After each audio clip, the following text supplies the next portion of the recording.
Disons que Médine est un peu l'expression de cette fracture qui est ancienne et qui déjà sous François Hollande avait fait dire à Manuel Valls parler des gauches irréconciliables.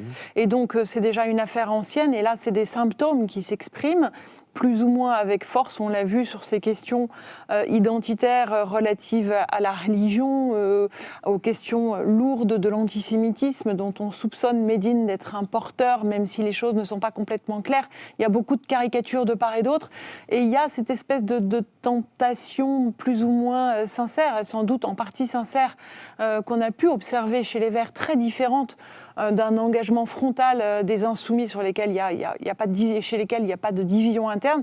Chez les écologistes, il y a toujours un peu ces nuances chez eux, en disant, eh bien voilà, il faut l'entendre, il faut l'écouter, ce sont les quartiers qui parlent, ce sont ces Frances divisées, ces Frances qui ne dialoguent pas, qu'il faut entendre. Et donc, chez Marine Tondelier, secrétaire nationale du parti, il y a eu cette volonté de le mettre face à ces difficultés, aux phrases, disons, controversées qu'il a prononcées, alors que les insoumis, ils vont front debout et sans aucune ambiguïté. Mais il y a dans cette gauche, au-delà de ça, surtout des questions stratégiques qui divisent. Et pour moi, cette question des stratégiques n'est pas forcément fondamentale pour expliquer l'avenir ou pour prédire l'avenir de la gauche. C'est-à-dire qu'ils peuvent avoir des divisions stratégiques, évidemment qu'elles vont s'exprimer pour les européennes, mais je ne pense pas que cela dise clairement, si oui ou non, pour les municipales, pour les régionales, pour la présidentielle, il y aura une explosion et des divisions. Je pense que ça n'est pas dit, loin de là. Cela dit, on parle beaucoup des divisions à l'intérieur de la NUPES, mais regardez, il y a aussi des divisions à l'intérieur même des constituants de la NUPES. Regardez. Vous savez ce que disait Simone Veil ? Elle disait quand on fait une erreur, on ne la regrette pas, on l'assume. Eh bien, je veux dire calmement et nettement que sur ce coup-là, nous assumons. Et j'assume que nous ayons fait une erreur. De l'inviter. Que nous ayons fait une erreur. Et je veux vous dire, le problème, c'est pas Médine, c'est nous. Alors pourquoi vous avez fait une erreur ? Je le répète, c'est pas Médine, c'est nous. On a cherché le buzz, on l'a eu, de la pire des manières possibles. On badine pas avec l'antisémitisme. Voilà, c'est un sujet qui est trop important, trop sérieux pour qu'on fasse des coups politiques. Quand vous lisez un propos antisémite, à relent antisémite, à connotation antisémite, il y a plein de manières de le dire, à la fin c'est le même problème.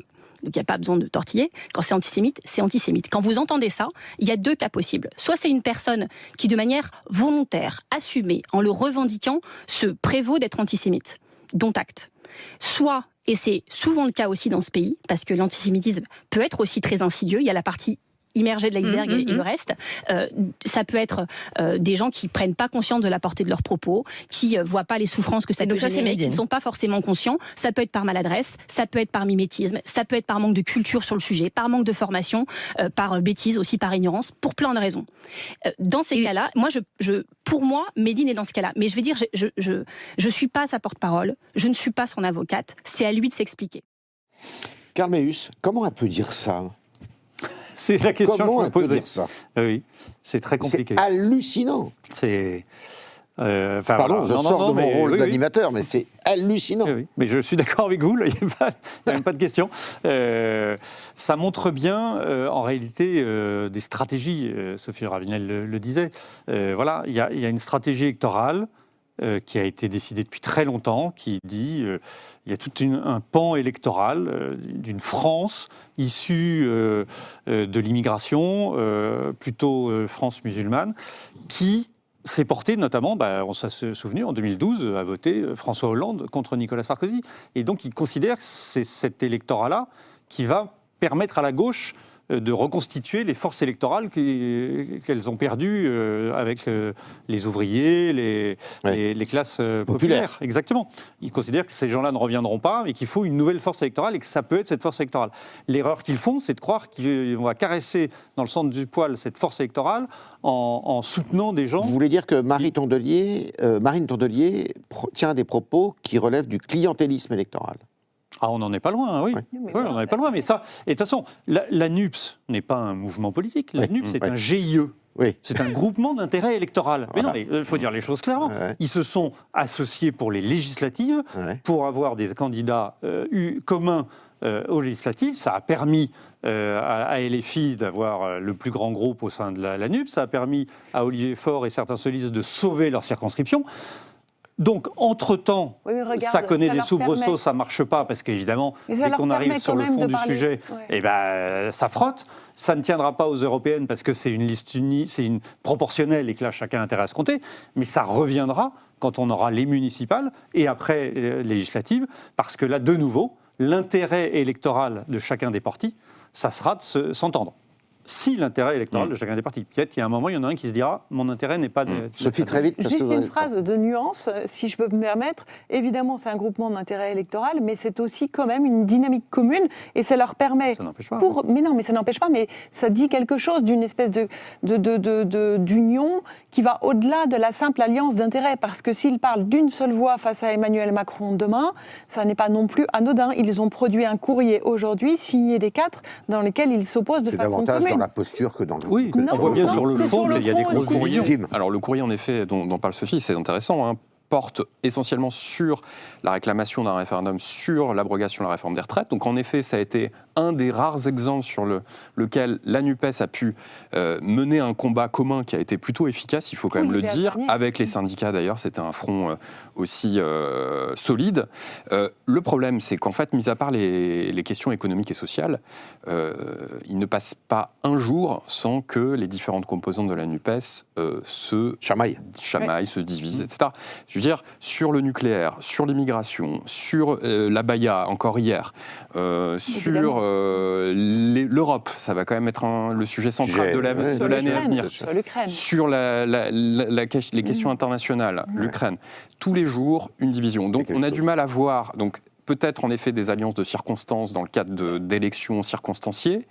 Les européennes, personne n'y croit, puisqu'en effet, il va y avoir la question... Ça va être le retour de 2005. Hein. Je veux dire, cette fracture-là, le référendum de 2005, elle existe toujours Bien sûr. au sein Elle de la est gauche et elle structurante. continuera Elle est à diviser la gauche tant que il y aura ces deux composantes qui existeront au sein de la même force politique. La vraie question, c'est la question de la présidentielle.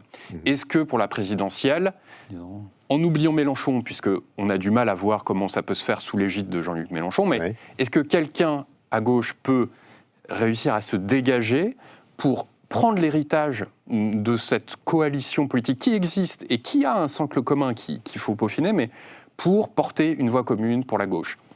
François Mitterrand avait réussi à le faire. On a du mal à voir aujourd'hui qui peut reprendre ce flambeau-là, mais en tout cas, c'est toute la question qu'on se pose aujourd'hui. Bruno Cottrell. Les logiques d'union et de désunion à gauche, c'est un très vieux sujet. Ouais. C'est un très vieux sujet. Quand on regarde au niveau des électeurs, c'est vrai qu'à la fois la demande d'union est très importante et d'unité est très importante. On se rappelle l'épisode Christiane Taubira, primaire populaire. Voilà. La demande d'unité est très importante avec le sentiment des électeurs et des électrices que c'est la division qui, à gauche, est très coûteuse et empêche de gagner les élections. Donc il y a une demande d'unité. Il y a du ciment idéologique commun.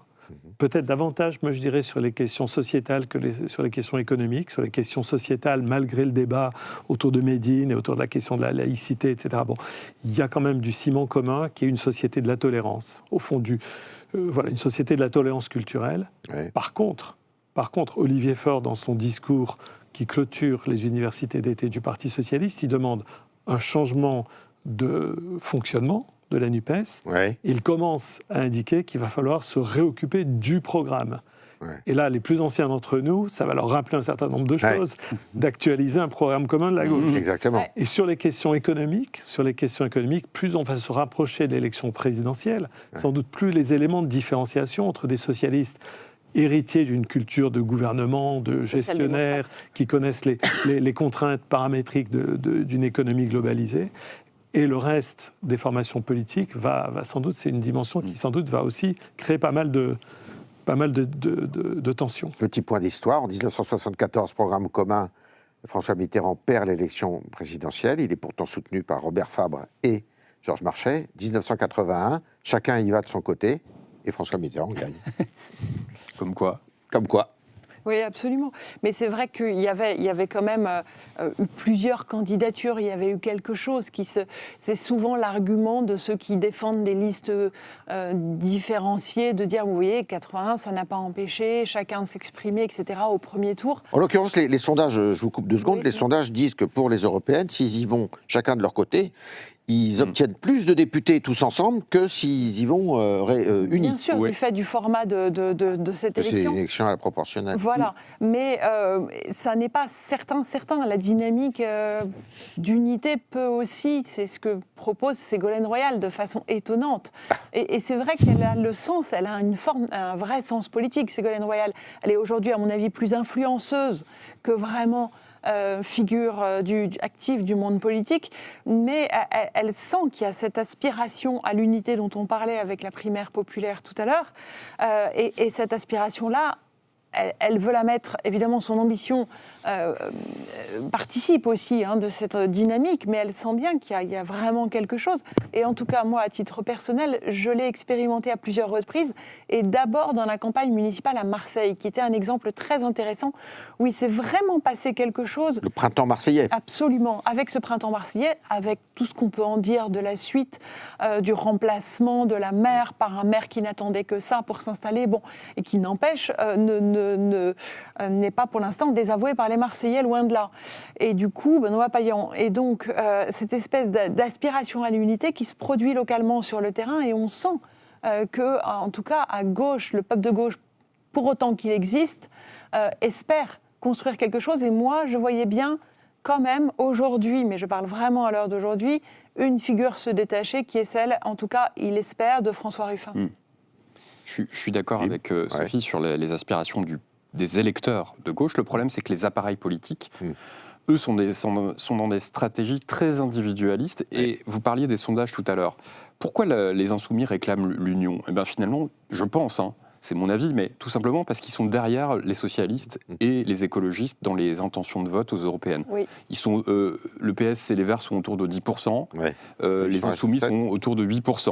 Et donc, ça voudrait dire que les Insoumis deviennent la troisième force politique, en tout cas sur cette élection, de la NUPES, et non plus, ils perdraient le magistère, le leadership au sein de cette alliance, et ce serait un coup symbolique très fort pour Jean-Luc Mélenchon. Et moi, je crois que c'est uniquement pour ça que Jean-Luc Mélenchon veut l'Union européenne.